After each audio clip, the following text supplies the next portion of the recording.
How you guys doing today? Today is going to be an interesting episode. It's going to probably break over into 3 or 4 parts, I have a feeling. But I hope I can make sense of what I'm trying to get across here. And this is the culmination of about a month's worth of thought how I wanted to present this. And I'm going to end up presenting several different topics and thoughts and questions that have been asked and come across and been trying to figure out. I'm going to tackle a lot of them all in this series. And the gist of the series is white jazz players. One of the first questions, and I've been asked this numerous times by people, is what are the most collectible white jazz artists?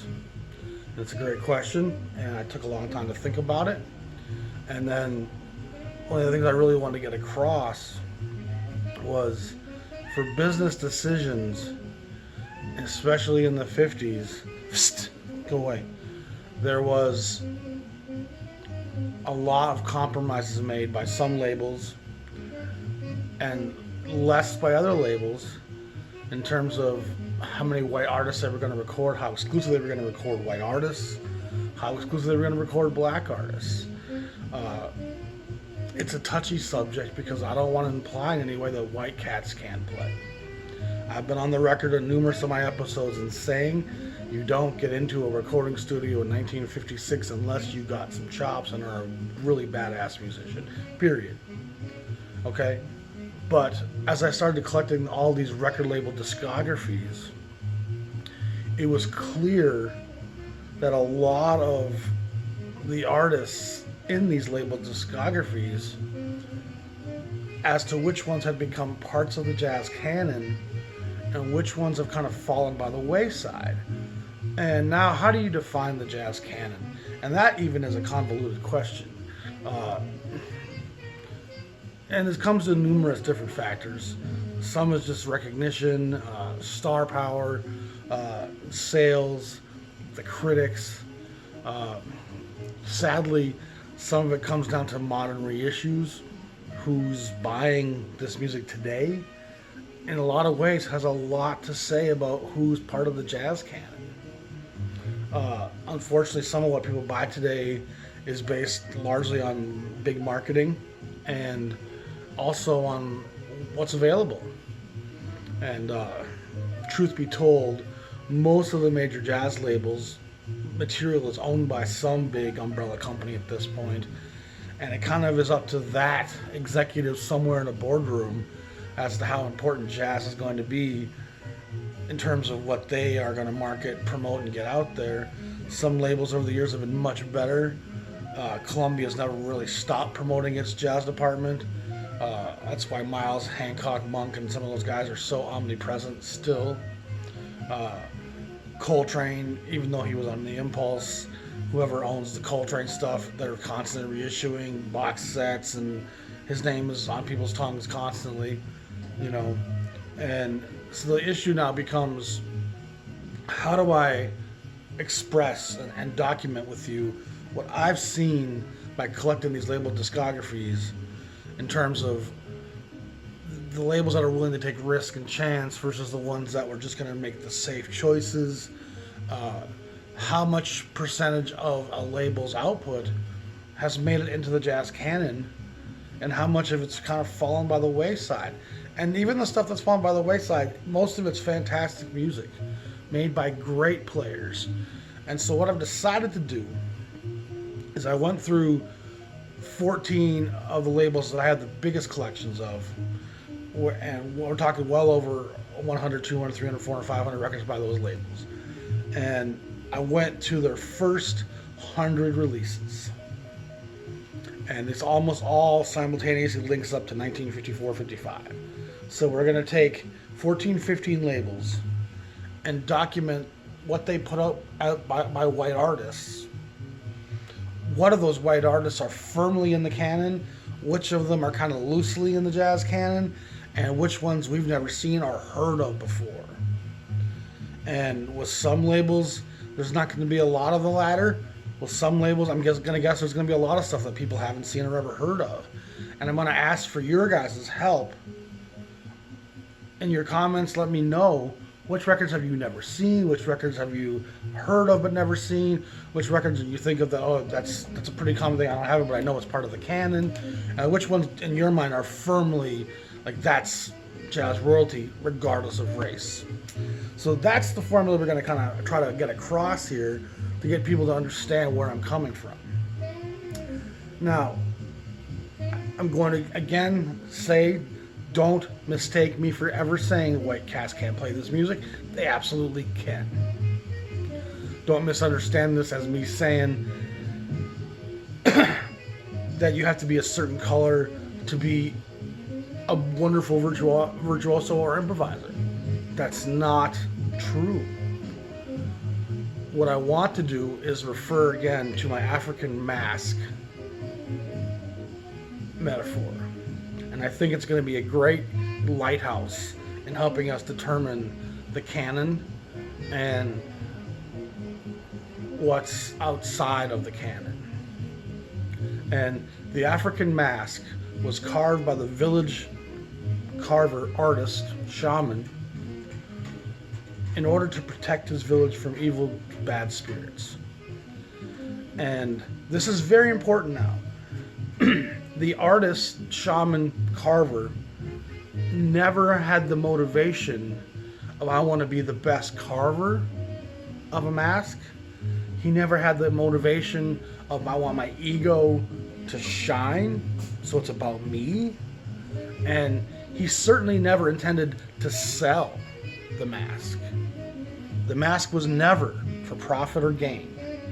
And so the originator of the mask, those initial carvers, there's a priceless nature to that art because it embodied a culture and a people and the spirit of that people, and it was protecting them from the outside and giving them a place of safety and shelter, just as jazz did for black men in the 20s, 30s, 40s, 50s, and 60s. Jazz was a place of shelter, a place of, when I put this mask on, I can let my fear, my tension, my anxiety, my anger all go. And I can vent and express a lot of it through my horn and feel therapeutic and calm, and the mask will protect me. And during the colonial age, white men marched into Africa, and there was plenty of white colonial merchants who capitalized on these African masks and carved some great masks themselves. But their motivation became more of imitation and often about ego and about trying to be the greatest carver of virtuosity and about making money. So it changes the message of the mask carver and his intent. And then people often ask me about modern music today that's jazz. You can have a guy in Ghana carving the coolest masks in the world that are better than the originals from 700 years ago, but they lack the spirit and the context of the protecting nature of what this music provided in this time frame. You can never replicate that. With all the sincerity in the world and integrity in the world, and they could be making this music, say, not to make money, which from the sounds of it, they're not in it to make money. They're not just doing poppy, sugary stuff. They're doing some pretty heavy stuff from what I've heard. So they're obviously not just in it trying to make a bunch of money here. But they still can't embody the spirit of the original mask carvers. They can make a fine mask, but you could only sell that for $40 at Home Goods because it doesn't have the original spirit. It doesn't provide the protection to the wearer that the original mask carved by the shaman did centuries ago. And so anybody can make a mask, and the blindfold test is irrelevant. You can line up 3 masks, one carved by a white colonial, one carved by an African shaman, and one carved by a Ghanaian merchant today. Line them up and maybe you can't tell the difference between any of them. They might all look identical to you. It's not until you dig a little into them and know who the carver was that you can start to feel the experience of what that mask has to tell you. So to blindfold you so you don't know if a guy's black or white, you're not going to be able to hear what the guy's emoting. It's important to have context to art.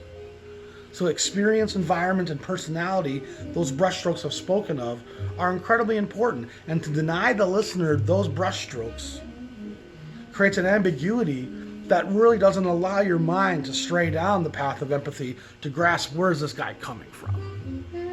And the blues might sound the blues no matter who's playing it, but I need a little bit of visual insight, a little bit of knowledge and history, so I can actually step into this guy's shoes and recognize what was this guy's motivation. And motivation is a huge part in determining art and the value of art. And so that being said, there was many great players that came along that were colonial mask carvers. They were there concurrently with the last of the shaman. They made masks that looked and felt just as real and looked just as good.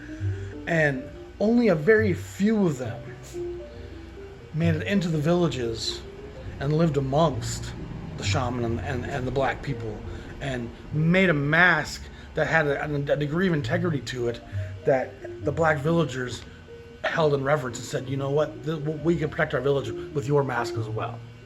That's a tough bridge to cross, and it involves a lot of integration and communion with these people in order to have that type of grasp of their situation so you can carve that into your mask or your playing.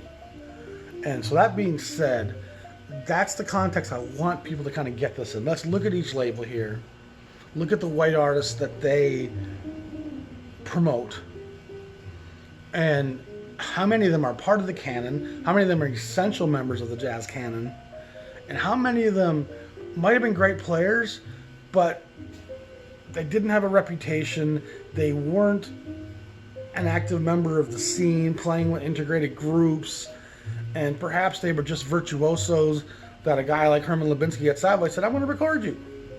And the guy might be a fantastic pianist, but you've never heard of it. And it can't be part of the canon because it's so obscure. And if you look at the reissue programs, they're largely around the black musicians. They really are. And then if you look at the collectability of jazz records, there's only a handful of white jazz musicians that are truly collectible and fetch the $1,000 that a lot of the black artists do. Even on Blue Note, even on Prestige, the hierarchy of demand for the really expensive collectible jazz record, there's only a few white guys in that constellation. And I spent a lot of time putting this together. I pulled hundreds of records, and some labels, again, we're talking the first 100 records of a label. Some labels only have a few white, some have 70% white artists. And so we're going to try to get through this. It's going to take numerous episodes.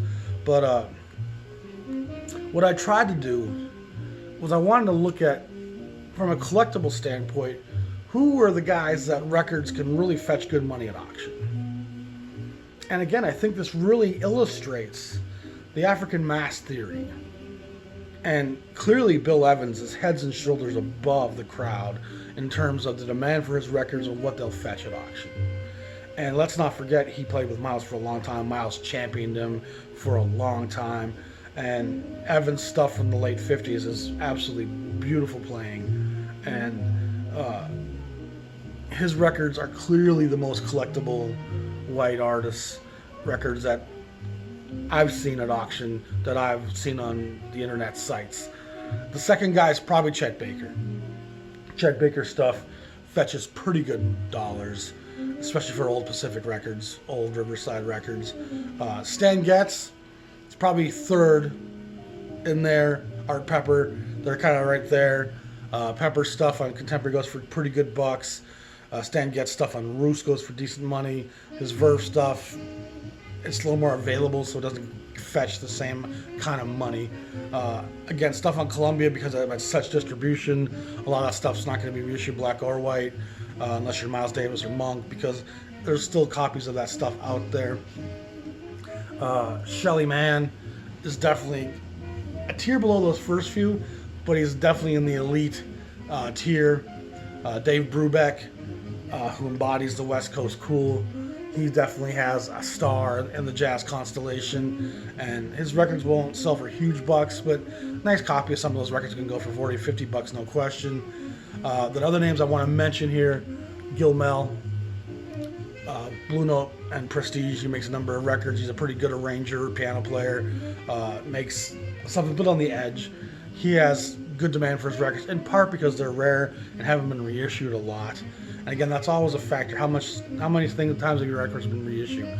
If your stuff got reissued on OJC, it stamps you in the jazz canon, but it also makes your stuff more available, so your originals don't fetch quite the same. Gil Mel often missed those reissue, but again, that tells you something. The white guy stuff didn't get reissued by OJC.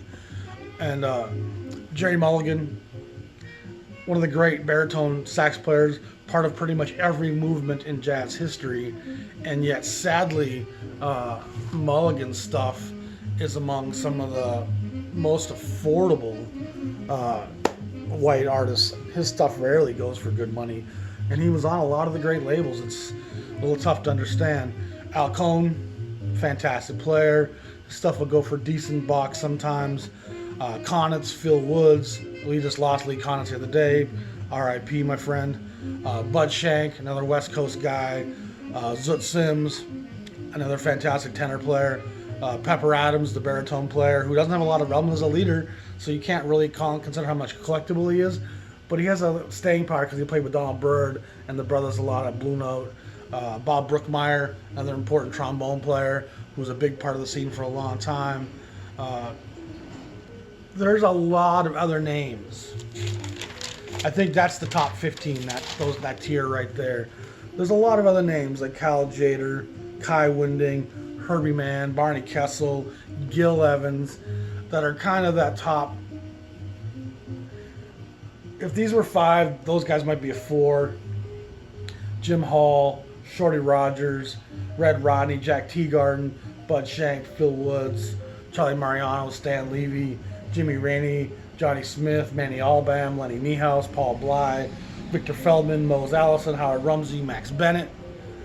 And then for my money, a little bit less in the jazz canon, guys like Wayne Marsh, Terry Gibbs, Red Mitchell, Charlie Ventura, Irby Green, Lou Levy, Frank Rossellino, Claude Williamson, Stu Williamson, Don Costa, Don Elliott, Vinnie Burke, Don Elliott, sorry I said that, Cy Toof, Bill Perkins, Russ Garcia, Sam Most, Herb Geller, Pete Rugolo, Gene Quill, George Wallington, Bob Cooper, Fred Katz, and Hal McCusick. Again, that's just a list of the guys that I think are fairly in the jazz canon. And some of these names are going to be more familiar to the collectors than they are to the novice. The novice guys are going to know the Brubeck, Evans, Baker. And then there's another dozen here I'm going to mention that I think are fairly obscure, but I think are still firmly in the canon. That's Yuta Hip, J.R. Monterose, Lars Gulen, Sandy Mossy, Don Goldie, Joe Rowland, John Eardley, Joe Puma, Dick Garcia, Ruby Braff, Conti Candoli, Phil Urso, Mike Kuzo. Those are all names that they seem to have enough staying power, show up on enough of the major labels. Their records fetch decent bucks. There's a Lars Gulen record on Atlantic I've been trying to find. Only like 50, 60 bucks out there. That's what I want to spend for that. So that being said, we're going to start to dig into some of these labels now. And I do want to mention real quick that even during the swing era and the Dixie era, there was a lot of white guys, and a lot of them are great. Harry James and Benny Goodman, those guys were both incredible virtuosos. Goodman obviously came from a place of great sorrow, pain, poverty, so he speaks a very similar language. Guys like Paul Whiteman, Benny Goodman, those names are a little bit ironic in a kind of a sense there. Glenn Miller, Jack Teagarden. These guys were in the swing era, white cats that could definitely play. A guy like Teagarden played with Armstrong for years. The Dorseys were badass. So there's guys in the swing era that were badass white musicians. But again, our focus here is going to be on the LP era from 55, going their first 100 releases, which will bring us up to 59, 60 in there. So we're really only talking about a half dozen years probably. But let's dig in here.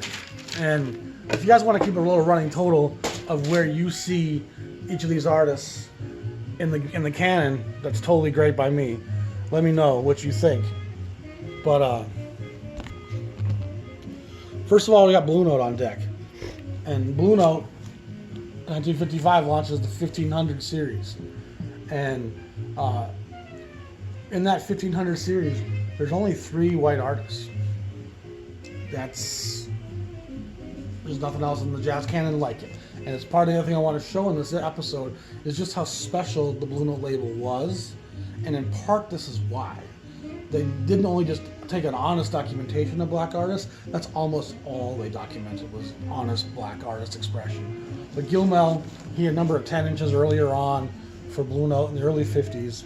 He gets this wonderful record here in early 1517. This is Music Matters, I believe, which I find the 245 LP format kind of annoying, to be honest. But it sounds good, I guess. Eddie Burt, Joe Cinderella, Oscar Pettiford, Ed Thigpen. So they've even got a bit of a mixed band going there. J.R. Monteros, his a great tenor player. Here he's playing with Ira Sullivan, another great little white guy, Horace Silver, and Wilbur Ware. So again, it's a mixed group. This is 1536. Montrose doesn't make a ton of records, and he has another record on Jaro label, or I think it's Jaro, a small little label he's got a nice little record on. But that's a guy that Alfred Lyon thought deserved a chance. And then Yuta Hip has 3 records here on Blue Note. Hickory House Volume 1 and 2, 1515, 1516, and then 1530, Yuta Hip was Zoot Sims. And this is a great record. It's what we've been listening to, actually. I need to flip it real quick, so if you guys could hold on a second. So what that's clearly telling us about Alfred Lyon and Frank Wolf at the Blue Note label is they weren't going to let race be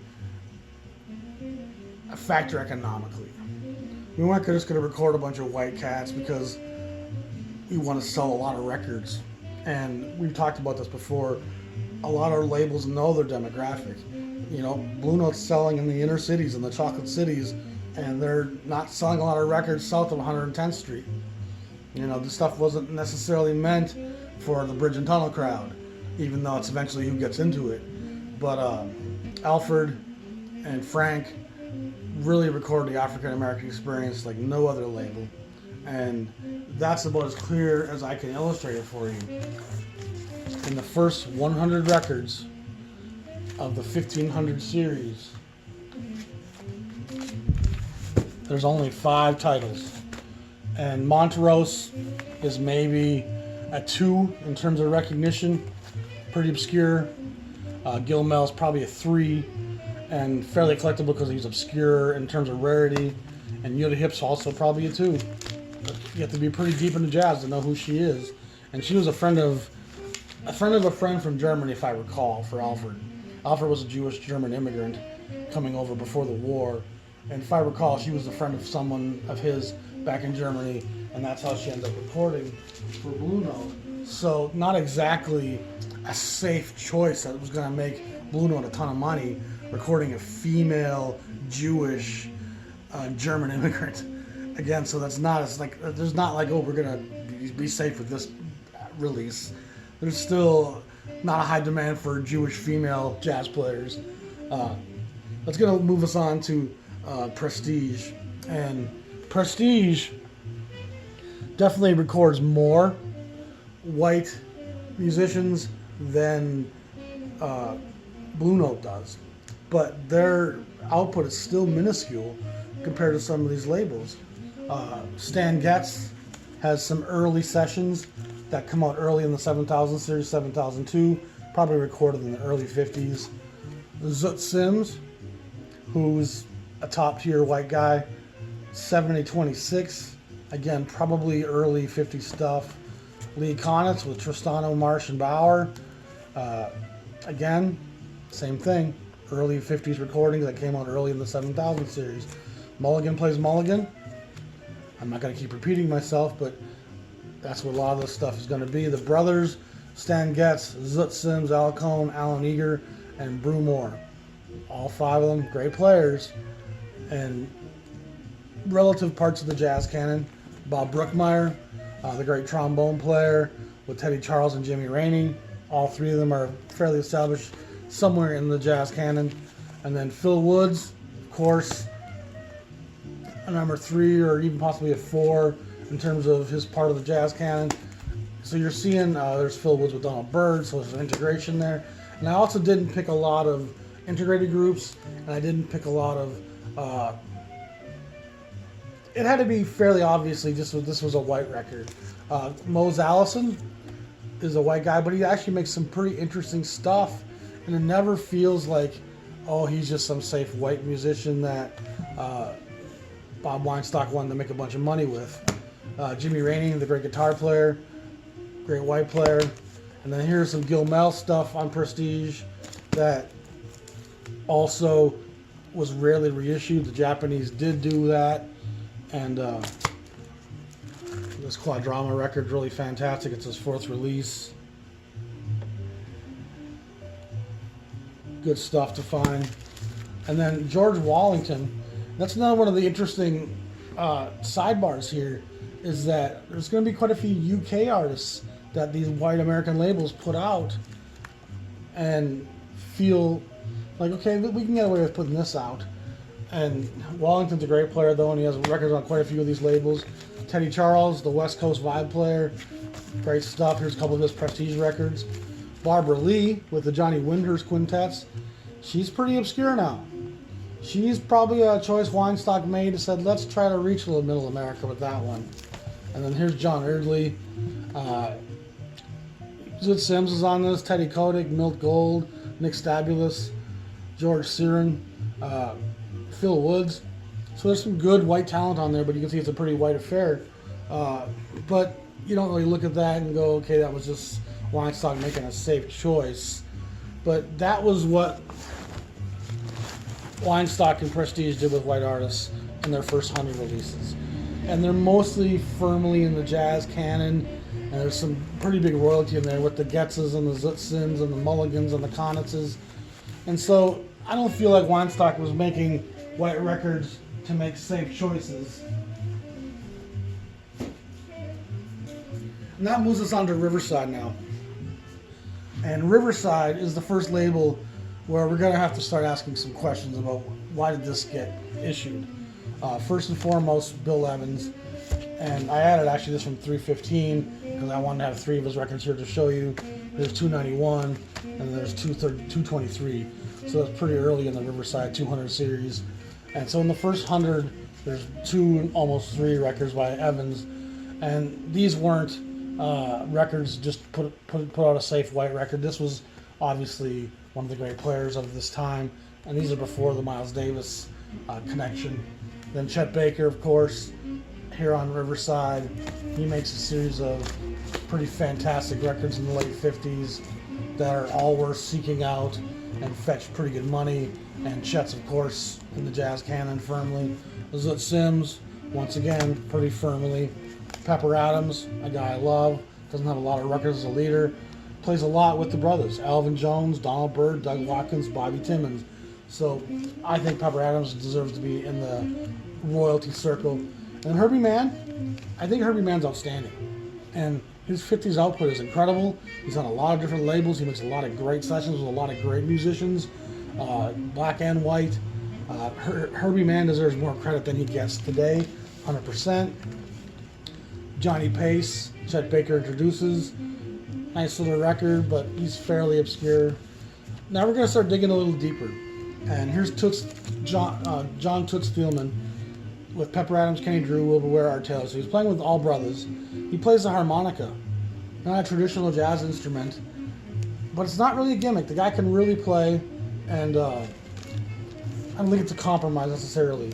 Joe Albany with Wayne Marsh, fine piano player. Mundell Lowe. Most people haven't heard of this guy too much. He's actually an outstanding guitar player. Are these safe choices by Bill Grauer and Keep News? Alec Wilder, the music of Mundell Lowe and his orchestra.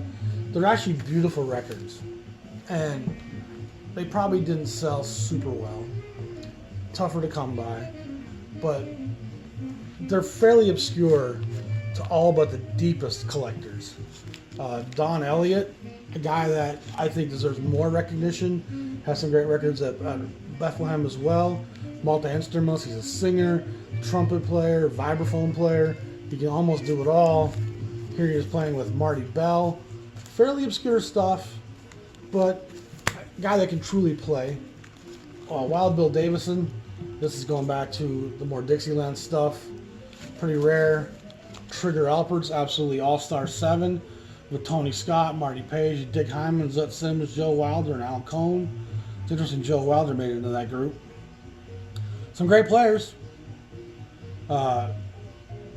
Obviously, Weinstock and Keep News weren't against selling records to white people, and it turns out that in the end, white people are buying most of the black and the white jazz music that gets released. The Bob Corman Quartet featuring trumpet Don Elliott. Who's ever heard of Bob Corman nowadays? I would say that's probably not in the jazz canon. Most likely Dick Johnson with Dave McKenna, Wilbur Ware, and Philly Joe Jones. So it's got a nice little rhythm section on it. Middle of the 200 series. He's a great little piano player. If this is part of the jazz canon, it's like a 1 star. It's pretty obscure. Ralph Sutton, nice piano player. Again, sometimes just being on this label is almost enough to elevate you there. Joe Sullivan, new solos by an old master, more piano stuff. Gene Mayle, Dixieland Rhythm Kings. This is a group to me that might be one of the most clear examples of let's get these white cats that play the old Dixieland stuff, and let's hope we can sell some copies of this stuff. I don't think they sold pretty well, but there's 3 Gene Mayle records, 289, 259, 210. Are those part of the jazz canon? Again, they're on Riverside, so it's kind of harder for me to determine. Marty Groves featuring Carl Halen, Hooray for Bix, they're doing a tribute to Bix Beiderbecke. And then here we go, the Red Onion Jazz Band, another kind of throwback to the Dixieland sound, party music. Carl Halen's Gin Bottle 7. This is pretty rare stuff, man. Gin Bottle Jazz, Carl Halen's Gin Bottle 7. Ragtime, Tony Parenti's Ragtime. Lou Waters and Bob Helms, San Francisco style. Again, that's going to be in the Dixieland tradition. Conrad Janis, another guy in the Dixieland tradition. And then Sharky Bonanno is another guy in the Dixieland tradition. So you're seeing that even at the Great Riverside label, there's a lot of pretty obscure, unknown white artists. And I'm not going to say one of those records isn't good. They're all great. They're all filled with playing by guys who knew how to play. Guys who obviously were trained. And when you listen to it, you have to kind of ask yourself, these guys obviously love what they're doing. You know, are they being virtuosos for the sake of virtuosity, for ego? Are they doing this just to make money? Is the label putting out there just to make money? Or is there a certain soul, spirit, and consciousness to it? And it's hard to factor all that in. But clearly some of that stuff is not part of today's jazz canon. It's definitely slipped out between the cracks. And if you look at these same 100 records at Riverside, at Prestige, at Blue Note, pretty much all of the black records that are in there are jazz canon.